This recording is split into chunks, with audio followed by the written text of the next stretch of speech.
Many times did I come home, and I never told anybody this here, that I wanted to kill myself. Yeah, you know it's bad. I wanted to end it all. I just wanted to say I'm through, I'm done.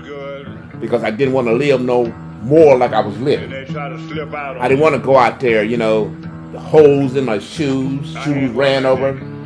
I did not have a bed for 8 years, okay? A lot of time, I was sleeping in the car, I didn't want that. I wanted to be successful. I wanted folks to look at me and say, well, damn, that's Sonny Sneed, he made it. I want that glory. I'm going with you, baby. I'm going with you, baby. I'm going with you. Everybody looked at me like I was a nut. I was crazy, for leaving a job to try to pursue my dream. I kept on going. I kept on pursuing. It's taken me 20-something years to get there. But I got there. And I feel, if I don't get a quarter, someday I believe my name will ring as being the first black man, because I am, to ever produce a dime, a punch, to go into the automobile companies or to be put on anything that stamped holes into metals. What I'm holding in my hand here is the punch, that I developed when I was working at the company R&B&W. This is a double head punch compared to the single head punch they have in the world today, which means that this head here start off as a single head, but it wears down, and when the tolerance go away, the second head comes in and take over.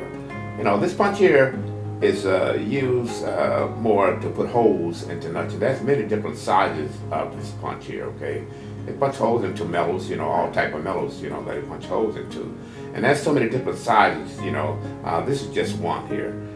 We use round one, square one, oblong, any type, that does any punching, and holes into metal, we can take it now. Our head can apply to it.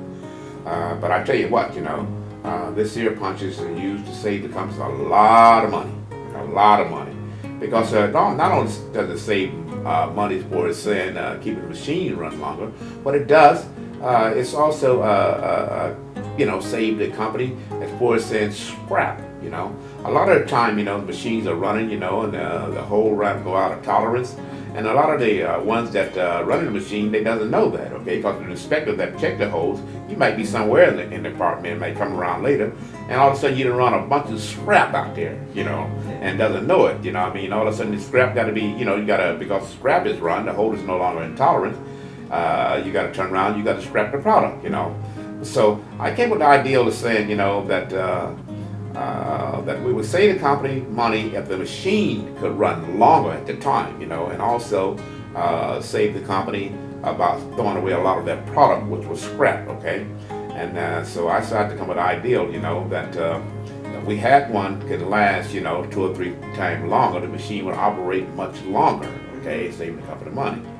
But these punches here are one of the most important punches into the world, this punch right here. Without these punches right here, you cannot produce anything, because everything has a hole in it, practically, that has to be put together anymore. Sure, you can weld it together, but it's not going to hold, because you got to have a bolt to go in there with a nut to screw onto it, to hold it together. And so it's a very important piece of work here for the stamping industry out there. I think, that I would say that this is a strike of genius.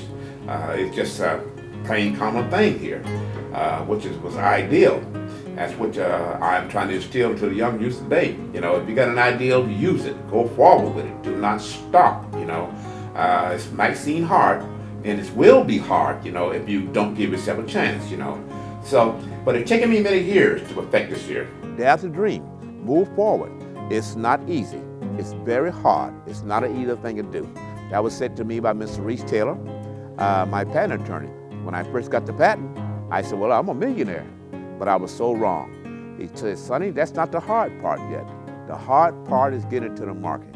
The hard part is convincing someone, that you have a product. It's going to be better than what anybody is using out here, and it's going to make you money. When I first came to Akron from the cotton field of Georgia, we standing at the plant that I first started working at. It was called Lamson & Session.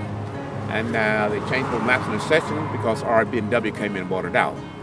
We're standing on the property that where my future started, right here.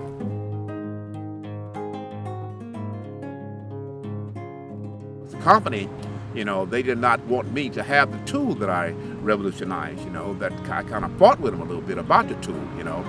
And so eventually they ended up getting rid of me, you know. So I was kind of sad about that, you know. But the company and I, you know, we kind of departed on a bad way.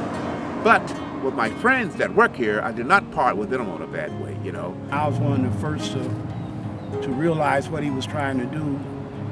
And I was one of the first to encourage him to do it.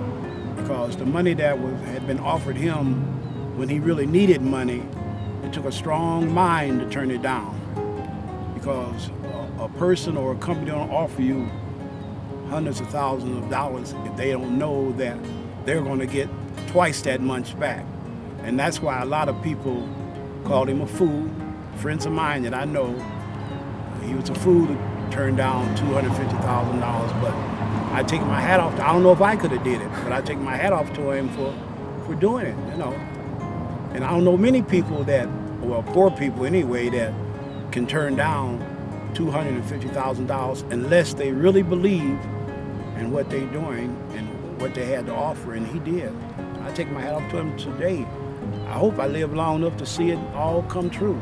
You will. And get paid. You will.